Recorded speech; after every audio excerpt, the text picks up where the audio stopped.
Great to be back out on the Western Slope. I was out here a few weeks back. It's always refreshing, even though it was like ice skating coming over yesterday across the Vail Pass. But I also want to thank Kirby and the Garfield team for hosting. This is the third year I've been here. It's something you don't ever want to miss, and I think that the growth of it is showing that the value of how we all talking together can hear from each other, even if we don't walk away always agreeing. At least we've spent some time together. It's hard to get mad at people that you actually know. Well, most of them. A couple things real quick, just as a reminder. Half of the severance taxes come to DOLA. The federal mineral leasing money comes to us as well. That's from where we do both the direct distribution work that we do and also the grant work. Just a few facts and figures. Last year on the direct distribution side, we distributed $31.7 million. That's total out of both FML and severance to communities. That's a formulaic process. We manage it, but we don't decide where things go. That's actually collective with lots of folks on a committee that helps us. We also rely very much on industry. Last night I got to meet Don Simpson for the first time. He's one of the folks that helps us make sure we get the employment numbers right and where folks are so that the money gets distributed appropriately. And then last year, our total grants were just under $40 million, $39.8 million worth of grants, and that's during the calendar year, so fiscals and calendars all get mixed up, but our severance money doesn't have a time clock on it, so as the severance money comes in, FML comes in, once we have it, and then we spend it according to a schedule. As you all know, we have 3 grant cycles a year. We're in the middle of our April grant cycle. That'll finish in July. By August 1st, we'll put those out, and then we'll be in a new one. The first grant cycle we just finished was about $21 million total.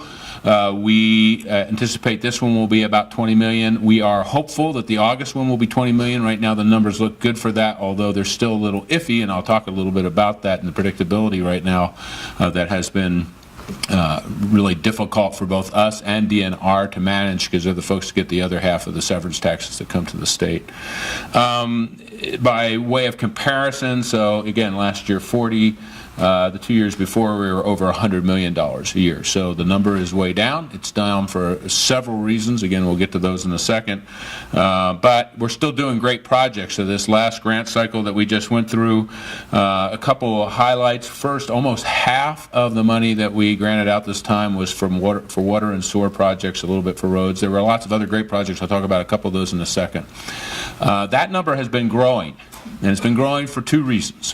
One, the regulatory situation obviously has changed over a number of years. That's driven mainly by federal rules, but also some state rules. We work very closely with CDPHE. They're a partner. One of their key folks sits on our grant evaluation team and helps us try to figure out what to do. We are continuing to have talks with them. It is very difficult when a community of 1,000 people get told that their water treatment plant system is no longer in compliance, and it's not because of anything they did. It's just that it's old and there are new things that are coming along. And when you walk into them and say, hey, you got to spend $2 million on a new water treatment plant, that is a very difficult haul, and we're getting a lot of those. But it is not just regulatory. As with most things, there's more to this. Our infrastructure is aging in small communities. We have lots of places that the pipes are 40, 50 years old, and I'm sorry, no matter how well they were done, they don't last forever. And they're leaching and leaking and stuff, and so I would say a substantial part of the money isn't just because of regulatory reasons that we're giving out, it's because the infrastructure's falling apart and it needs to be repaired, and so we are great partners with folks, but we are more and more talking to communities about, hey, can you go work on a low-cost loan instead? Of course, people don't want to take on debt, but I can't give you cash I don't have. And we have way less cash right now. And so when we're working with communities and urging them to look at other sources, even if those aren't the sources they would prefer, because everybody would prefer a grant, and we understand that, we're really making some very difficult choices about the communities that are most in need and can least afford it, and the communities that are of more means, we're going to say you're going to have to go someplace else because we can't spend, we don't have the funds that we had a couple years ago to basically cover all the bases. A couple great projects projects on this last round. Broadband, $1 million. We only have about $1 million left in that $20 million set aside we put away a few years ago. But $1 million to Custer County for a great project down there that's really going to do a lot to connect that very remote county, as you know, in a county that doesn't have much in terms of resources. And one closer that is my personal favorite of the bunch, and I love them all, but I love this one the most. The joint law enforcement facility up in Steamboat, which is between both the Mount County and Steamboat. If you don't know about this, they're going to combine their headquarters in one place, and they're not just going to have separate parts of the building. They're going to put their law enforcement, both the sheriff's office and local law enforcement, in the same spaces and places. Folks, this is the kind of project we're looking for. We love them all, but when you do something like that, you're going to save long-term funds. It's not the first place it's been done. I'm looking at Ray. They've done it there in their county as well. But this is the kind of stuff where you have to say, hey, we got to get over the fiefdom and the turfdom, especially in small communities, come together. Those are the kind of projects we love to support because those are the ones that are going to pay off big time over a long period of time. So congratulations to those folks for that great opportunity. Some issues. Predictability is always a problem because it's a commodity. If you're commodity-based, whether it's agriculture or anything else, obviously that's an up and down world. I know there have been discussions with the governor, with industry, with some other folks talking about whether or not the tax rates are appropriate.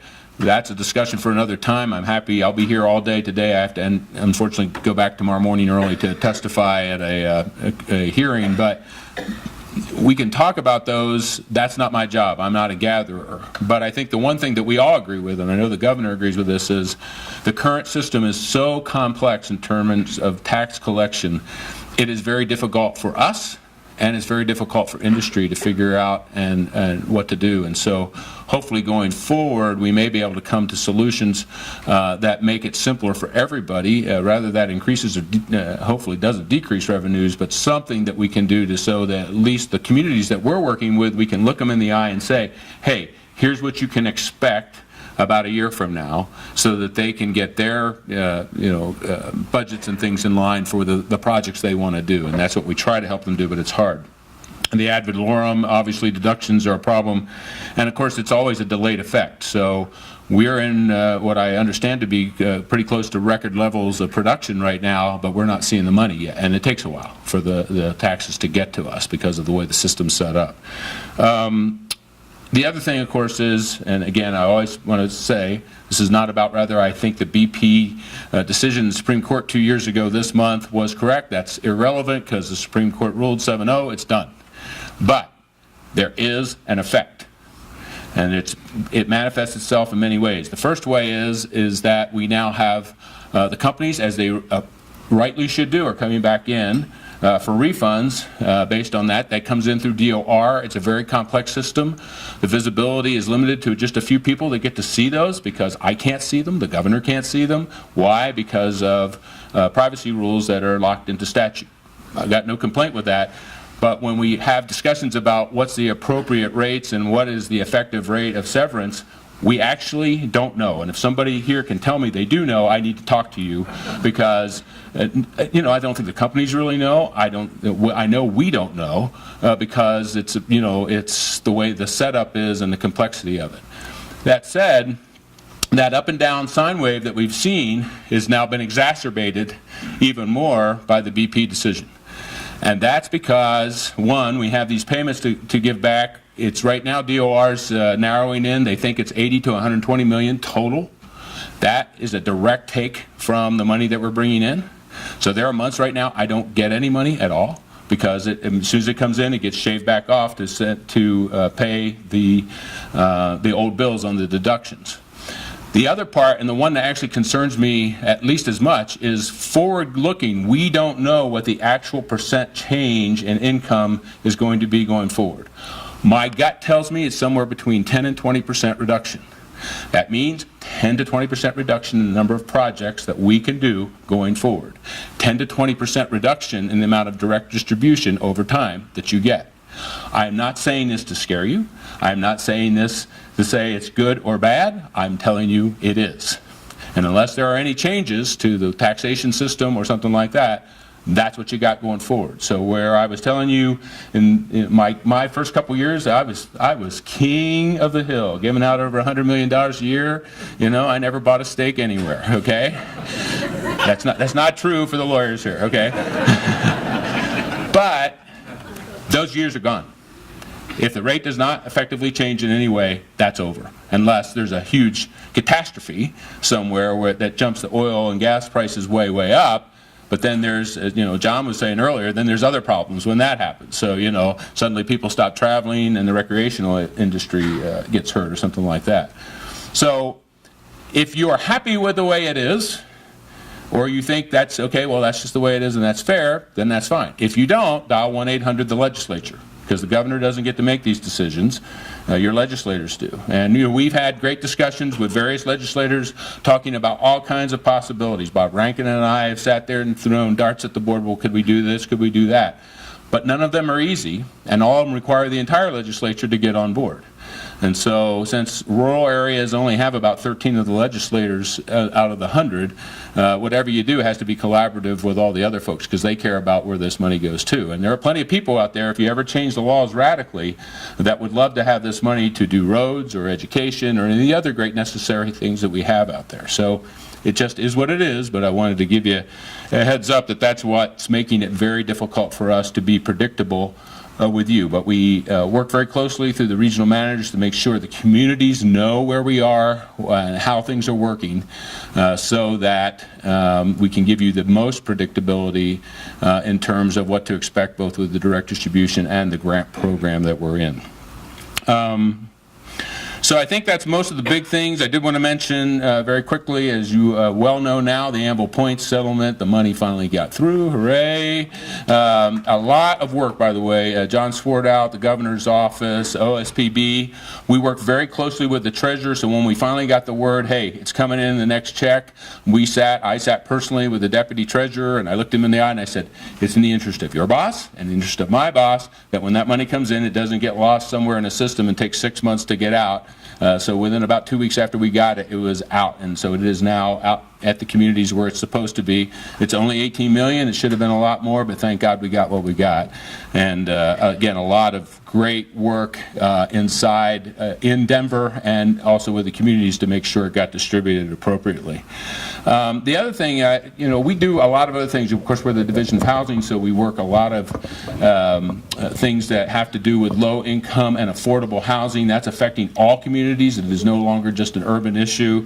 And remember, we have the Division of Property Taxation, who works very closely with the Department of Revenue, trying to, you know, peel away and get to the actual detailed effects of a taxation, whether it's on oil and gas or any of the other property taxation issues. And as many of you know, counties and communities, the residential assessment rate problem continues to vex us and is costing especially rural communities a lot of money.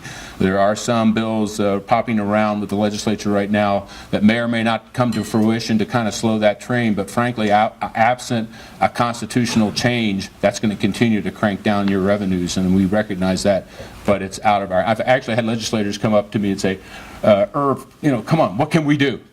And I'm going, change the Constitution. No, we want to do something else. Well, I would like to too, but there ain't nothing else right now. That's what has to happen. So tough problem. So with that, I'll stop. I just want to tell you one more time, though, this is a great opportunity.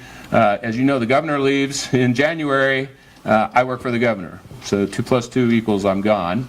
But it is such a great thing, both with my team, Chantal Umfugs here, our Division of Local Government.